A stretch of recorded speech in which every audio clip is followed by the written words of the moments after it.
Ghatak UCAV unmanned combat aerial vehicle. So నిజానికి ఇప్పుడు asymmetric warfare గురించి మనం చాలా సార్లు మాట్లాడుతూ ఉన్నాము. అమెరికా ఈరోజు చాలా ఇబ్బంది పడుతోంది. ఎందుకంటే థాడ్ లాంటి వాళ్ళ రేడార్ సిస్టమ్స్, లేకపోతే వాళ్ళ డిఫెన్స్ సిస్టమ్ నే ఇప్పుడు చిన్న చిన్న డ్రోన్లతోటి కొట్టేస్తున్నది ఇరాన్.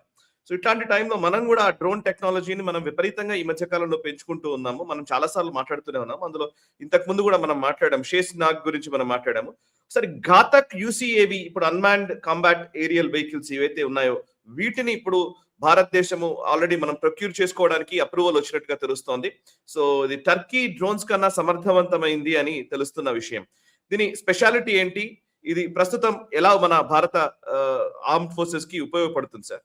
ప్రస్తుతానికి దీన్ని మాస్ ప్రొడక్షన్ కి క్లియర్ చేసింది ప్రభుత్వం. 60 ఘాతక్ యూసీఏవీస్ కి ఆర్డర్ ఇవ్వడానికి సిద్ధపడుతున్నారు. త్వరలోనే అది మనకు డిఫెన్స్ అక్విజిషన్ కౌన్సిల్ దగ్గరకు వస్తుంది, తర్వాత సిసిఎస్ దగ్గరకు వెళ్తుంది. మనం దాన్ని కవర్ చేద్దాము. బట్ ప్రస్తుతానికి ట్రయల్స్ అన్ని అయిపోయినాయి. దీన్ని మాస్ ప్రొడక్షన్ కి క్లియరెన్స్ వచ్చేసింది. 60 కొనడానికి కూడా నిర్ణయించుకున్నారు ఆల్రెడీ. ఈ పేపర్ వర్క్ అవుతుంది, త్వరలోనే అది కూడా రిలీజ్ అవుతుంది.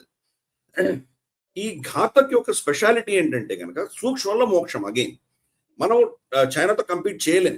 చైనా ఇప్పుడు JF-20 అని చెప్పి 5th జనరేషన్ ఫైటర్ తీసుకొచ్చారు. JF-35 అంటున్నారు. ఇవన్నీ కూడా ఆఫ్ కోర్స్ అమెరికన్ F-35కి దీనికి కాంపిటీషన్ అవే నంబర్లు పెడుతున్నారు వాళ్ళు. 6th జనరేషన్ ఎయిర్ క్రాఫ్ట్ మీద వాళ్ళు పనిచేస్తున్నారు. 5th జనరేషన్ అంటేనే స్టెల్త్, మనం దాన్ని డిటెక్ట్ చేయలేము అటువంటిది. మరి 6th జనరేషన్ లో ఎటువంటి ఫీచర్స్ ఉండబోతున్నాయో ఇవన్నీ కూడాను దేర్ ఆల్ మిస్టరీ. ఇప్పుడు ప్రపంచంలో ఎవరి దగ్గర 6th జనరేషన్ ఫైటర్ జెట్ లేదు. అమెరికా పనిచేస్తోంది, రష్యా పనిచేస్తోంది, చైనా పనిచేస్తుంది. ఈ 3 దేశాలు పనిచేస్తున్నాయి వాటి మీద. దాని డెఫినేషన్స్ ఒక్కొక్క దేశానికి డిఫరెంట్ గా ఉంటుంది. కాబట్టి చూడాలి ఫైనల్ గా అది ఏ రూపంలో వస్తుందో. ప్రోటోటైప్ వచ్చినప్పుడు మనకు అర్థం చేసుకోవచ్చు. బట్ 5th జనరేషన్ వాళ్ళ దగ్గర ఉండగా మన దగ్గర 4.5 జనరేషన్ మన దగ్గర ఉన్నాయి. సో మనకంటే చాలా అడ్వాన్స్డ్ ఎయిర్ క్రాఫ్ట్స్ వాళ్ళ దగ్గర ఉన్నట్లు చైనా చెబుతోంది. వాళ్ళ అడ్వాన్స్డ్ టెక్నాలజీ ఏంటో మనం చూసాము, ఆప్ సింధూర్లో చూసాము, ఇరాన్లో ఏమైందో చూసాం మనం. బట్ ఎనీవే, బట్ దాన్ని ఎప్పుడు కూడా శత్రువుని మనం ఎప్పుడు కూడా లైట్ గా తీసుకోకూడదు. కాబట్టి లెట్ us అస్యూమ్ వాళ్ళ దగ్గర ఆ టెక్నాలజీ ఉంది, వాళ్ళ దగ్గర ఆ నంబర్స్ గేమ్ ఆడగలరు వాళ్ళు అనుకున్నప్పుడు దాన్ని ఎలా కౌంటర్ చేయగలము? మనం ఈరోజు GE-404 ఇంజన్లు రాక మనకు మన తేజస్ ప్రోగ్రామ్ అంతా కూడాను కుంటుపడి ఉంది. ఆమ్కా ప్రాజెక్ట్ ఇంతవరకు టేక్ ఆఫ్ అవ్వలేదు. ఇంకా ఫస్ట్ ప్రోటోటైపే రాలేదు. అది ఈ సంవత్సరం వస్తుందో వచ్చే సంవత్సరం వస్తుందో తెలియదు. బహుశా మోస్ట్ లైక్లీ 2028లో ఫస్ట్ ప్రోటోటైప్ ని మనం టెస్ట్ చేస్తాం అని అనుకుంటున్నారు అందరూ కూడాను. ఇది ప్రొడక్షన్ అయ్యి ఆమ్కా మన చేతికి వచ్చేసరికి 2038 2040 అవుతుంది అది. సో అందుకని ఇంతకాలం వరకు మన పరిస్థితి ఏంటి? వాళ్ళు JF-20లు JF-35లు మన మీద వేస్తే మన పరిస్థితి ఏంటి? కానీ కౌంటర్ చేయడానికి అని చెప్పి మనం చాలా కాలంగా UCAV unmanned combat aerial ware. Combat అంటే యుద్ధం చేయడానికి, అంటే పైలట్ లెస్. మామూలుగా మన తేజస్ సుఖాయిలో పైలట్ ఉంటాడు, దీంట్లో పైలట్ లేకుండా ఉన్నటువంటివి మనం తయారు చేసే దిశగా మనం చాలా పనిచేసాం మనం.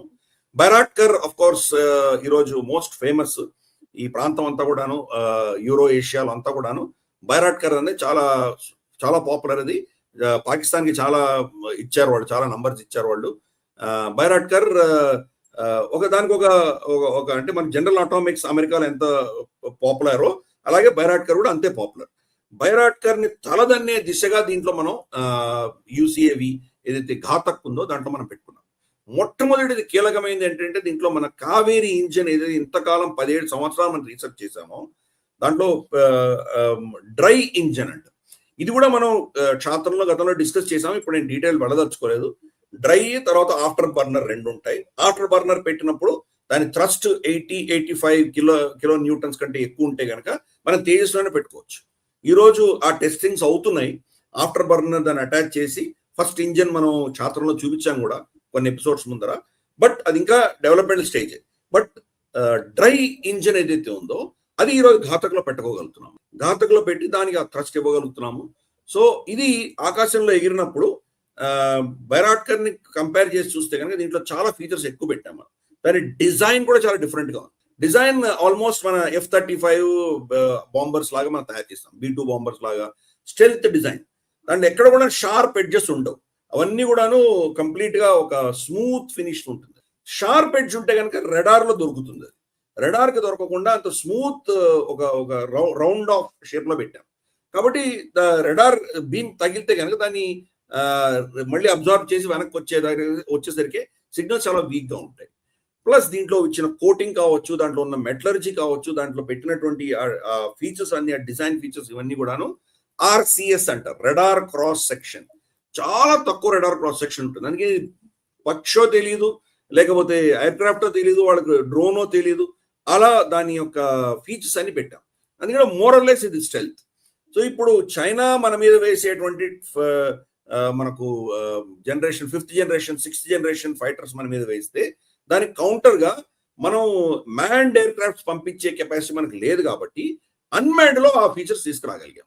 దీంట్లో ఏం చేసామంటే మనం తేజస్ రఫ్లీ మనకు తేజస్ లో ఉన్నటువంటి ఫ్యూయల్ కెపాసిటీ మనం చూసామంటే 2.5 టన్నుల ఫ్యూయల్ క్యారీ చేయగలదు తేజస్. కానీ ఘాతక్ లో 3.7 టన్స్ పెట్టాం.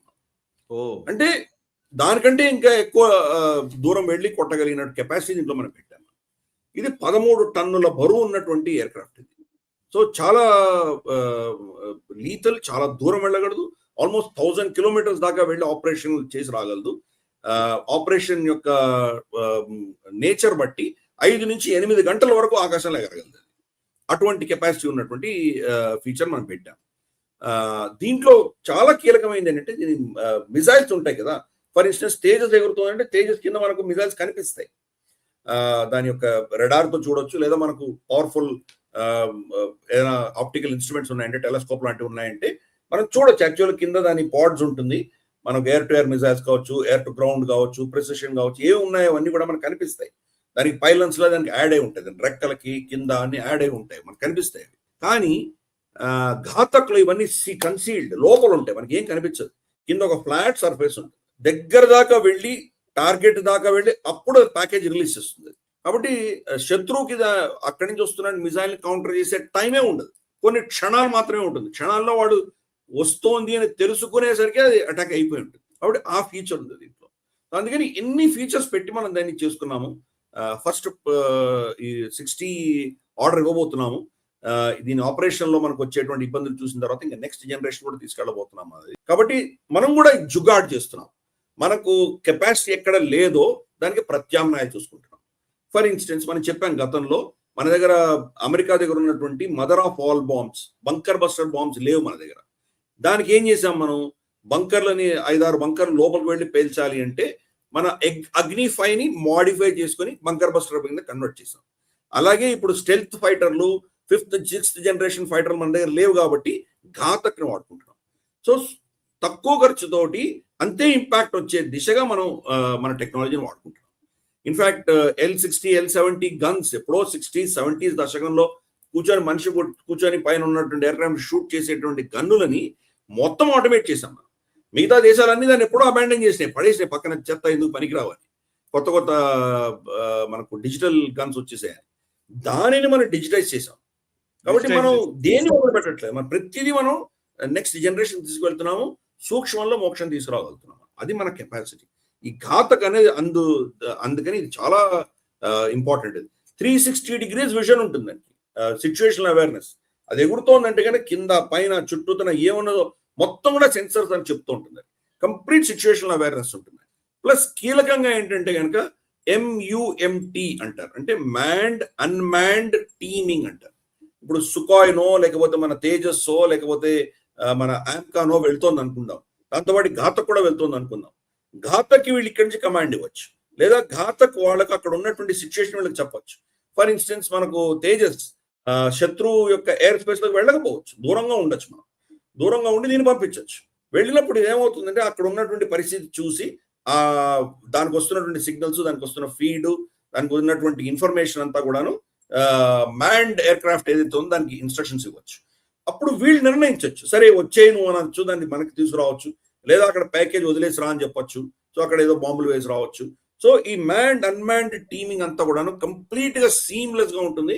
ఆర్టిఫిషియల్ ఇంటెలిజెన్స్ తో మనం చేసాం. అంటే one of the most modern lethal weapon గా మనం తయారు చేసుకున్నాం.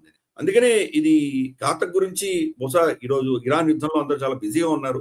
బట్ ఘాతక్ గురించి రాబోయే రోజుల్లో ఏమైనా నెక్స్ట్ ఆపరేషన్స్ ఉన్నాయంటే ఘాతక్ యొక్క మనం దీని యొక్క ఇంపాక్ట్ అన్నది మనం చూడబోతున్నాము.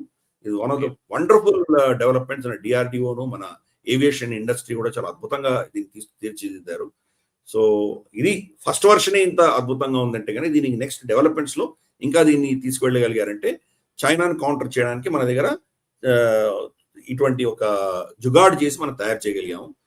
ప్లస్ మన ఇంజన్ నంబర్స్ కి ఎండ్ లేదు, మనం ఎన్నైనా చేసుకోవచ్చు. కావేరీ ఇంజన్ మన దేశంలో ఉంది కాబట్టి జీఈ మీద డిపెండ్ అవ్వాల్సిన అవసరం లేదు.